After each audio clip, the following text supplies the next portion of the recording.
All right. Hey, what's up, everybody? I'm going to see if some people join here, but I want to say hello and welcome. I know it's kind of late, but today I want to talk to you all about body language, and that body language, whether you're on the phone and making a sales call, or whether you're on video like I am right now, or whether you're in person and talking to somebody like face to face, and see how body language plays a huge and important role. If you guys are with me watching this live, please feel free, drop a 1, drop your favorite emoji. And if you're watching this recorded, please feel free to drop a 5. I would love to see who's watching it live and who's watching it recorded, okay? So thank you all so much for being here. Do you know that your body language introduces you even before you actually speak, right? Your tone of voice and everything that you do, well, it introduces you. It's actually a known fact that 65% of your communication is through body language, okay? So let's talk about body language on the phone. Do you know that you can actually have a body language that's on the phone when you're in the middle of making a sales call? So you ever see people that are like, hey, I work from home, blah, blah, blah, blah, blah. And they're in their bed kind of making a call, or they're doing one of these? Yeah, sure. And they put that person on speakerphone and they kind of do this whole thing. People can actually tell when you're scrolling through Facebook and when you're not actually paying attention on a phone call. It's a true story. And you know when a friend, you know what I want you guys to do?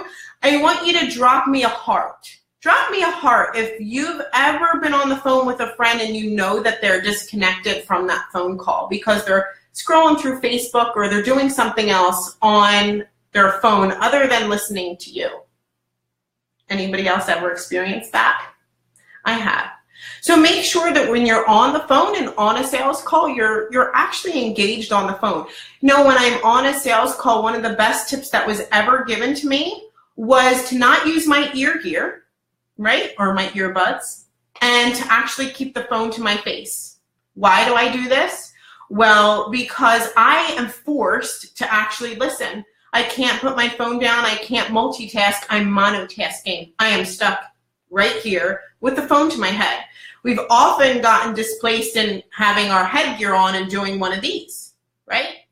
The slouch is also completely deadly to your phone conversations. So when you make the decision to make the phone call, please, like, one of the best things that you could do is sit up, be postured, get on the phone.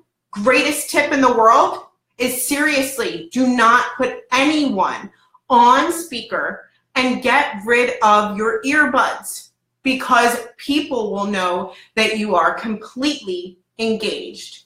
If you agree with this, please feel free to let me know in the comments. And do you think that this can change someone's sales tactics? Please feel free to let me know in the comments, because this is a really big deal, okay? Making sure that you're on the phone. I understand if you're driving, you have to use the earbuds, some stuff happens. But if you're at home and in your office, do this, and it'll help you, I promise, okay? There's not really very much on the body language and the tone, but what I also want to talk to you about is being on video. How many of you guys have ever wanted to shoot a video live on Facebook?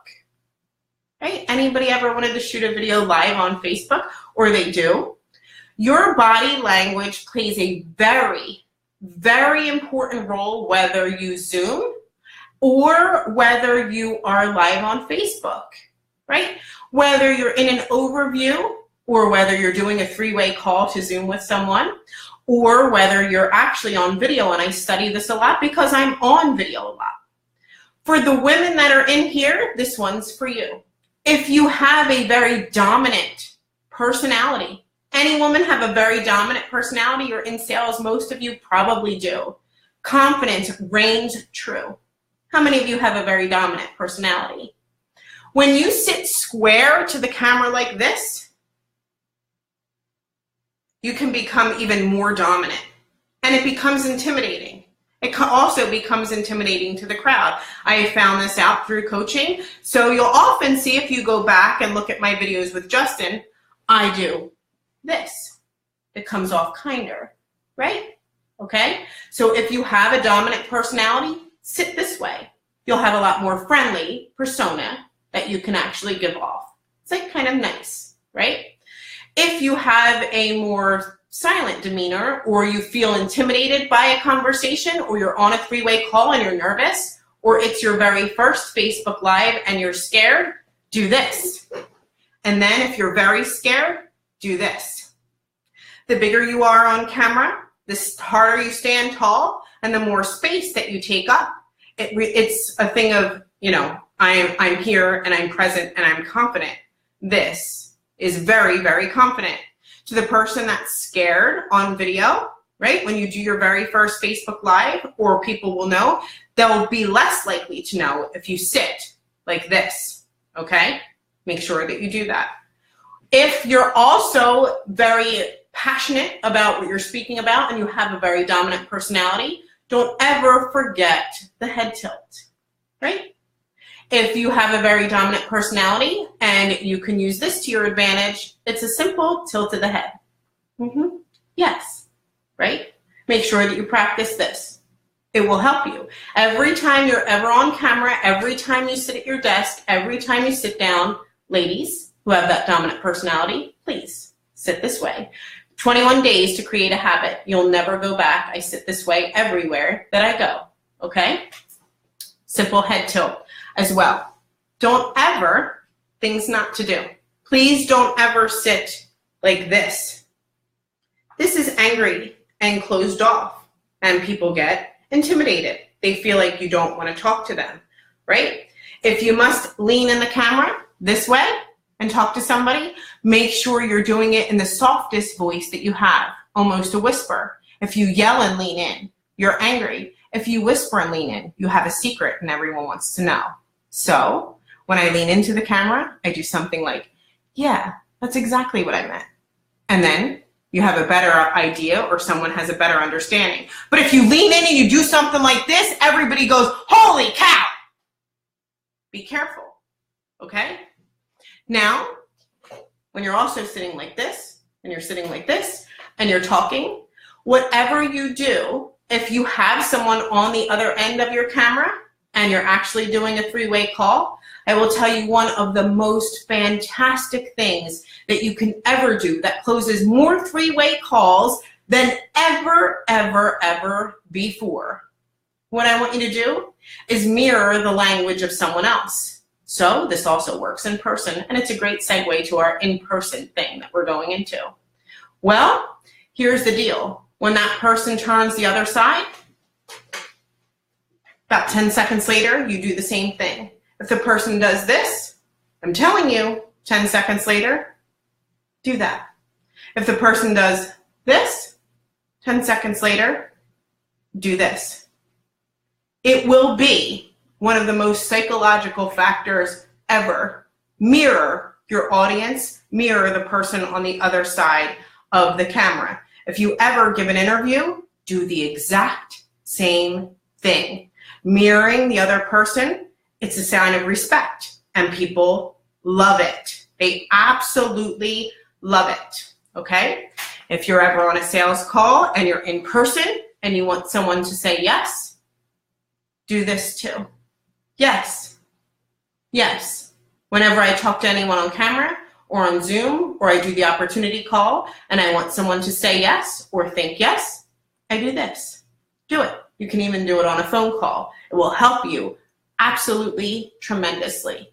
So don't forget, whether you're on video, watch your body language when you turn, watch your head tilt, watch your lean in, okay? Watch the sound of your voice, how big you are on camera, and what you say, right?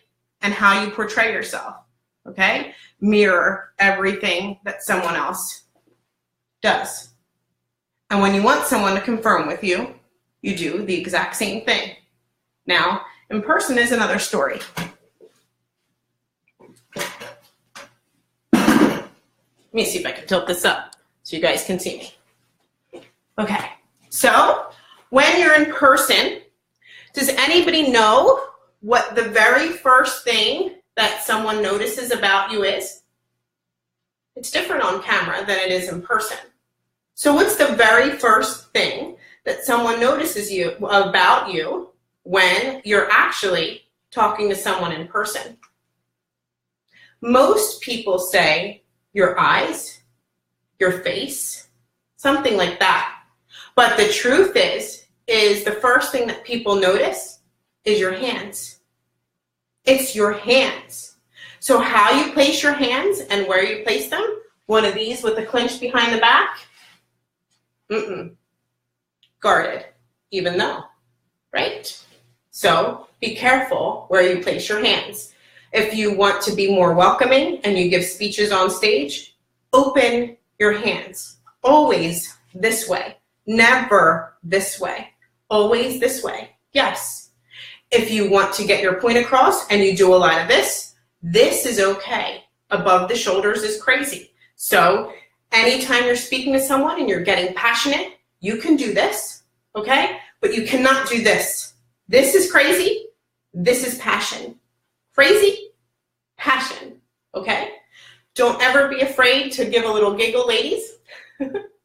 If you're on video, same thing. If you ever lose somebody's attention, this is just for the ladies, guys. If you ever lose somebody's attention, do one of these or do one of these, and you'll get their attention right back, okay? That's just a little side note. When you're in person with someone, ladies and gentlemen, if you have a very dominant personality, stand this way and talk to them. Yes. If you stand this way, you're taking over the room, right? You don't need to do so. Don't do that. It's okay. Unless you are scared in the situation. If you're scared, then stand big, especially if you're little. Go ahead, stand big. When you want them to agree, okay. When you're giving a speech or talking, one of the greatest things that you can do with your hands is the triangle. This. It's a welcoming, right at the belly button. Nothing really goes above the belly button if you can help it, okay? How you talk when you're standing, make sure your feet stand pointed to the person that you're having the conversation with. When you do one of these, that's a body language signal of I don't want to be there, or you're not very important. If you want to know if someone's paying attention to you, you can tell almost everything by looking at their feet. Turn toward them. If you want to get more of their attention and their feet are pointed this way, go ahead and make your move and stand right in front of their feet, and you will more than likely grab their attention, okay? When you're staring at someone, another tip is you don't have to look them dead in the eye. You look at them right at the bridge of their nose. Sometimes dead in the eye is intimidating, and sometimes it could give off a more strong approach, especially if you have a strong personality. You can look at them at the bridge of their nose. So how you stand when you give speeches, when you talk to somebody in person, all of it has the same thing. Belly button, triangle, keep things low, hands open all the time. When you introduce someone, don't be afraid to do one of these. This is the friendly, hi, how are you? Open with friends. And when you stand to have conversation, you can stand with the triangle or you can stand this way. Always, always palms open. If you must talk with passion, keep it here, okay? Never above the shoulders. How you portray yourself on camera, right? How you portray yourself on camera, on the phone, or in person is a great study to have, not only for yourself, but it will also help you in the sales world. You can almost tell exactly what somebody is thinking. You can tell where they are. It's even great for dating, just so you know, right? A little funny there. But how you speak and what you give out, where you touch your body, how you mirror image someone, and what you do with your body will tell more about a conversation than the actual words that come out of your mouth. That is a very true story. If you also study body language and you want to do it for yourself, don't ever forget to study the body language of your audience. Even on the phone. There was a phone call today where I know someone's up here, you work to take them down. If someone is standing like this or like this, the moment that you know where you can approach someone is the moment they let their arms down. There are so many great things that you can learn from body language and standing and the way that you speak that will not only help you in the sales world, but will help you in your personal life, and also, if you want to use it, in your dating life. It's true. So if you guys want to tell me what your favorite part was, whether it was on the phone, on video, or in person, or your biggest takeaway, please feel free to drop it in the comments below. I love chit-chatting with you guys. Thanks for hanging out with me, and I'll see you on the next video. Good night, everybody. Bye-bye.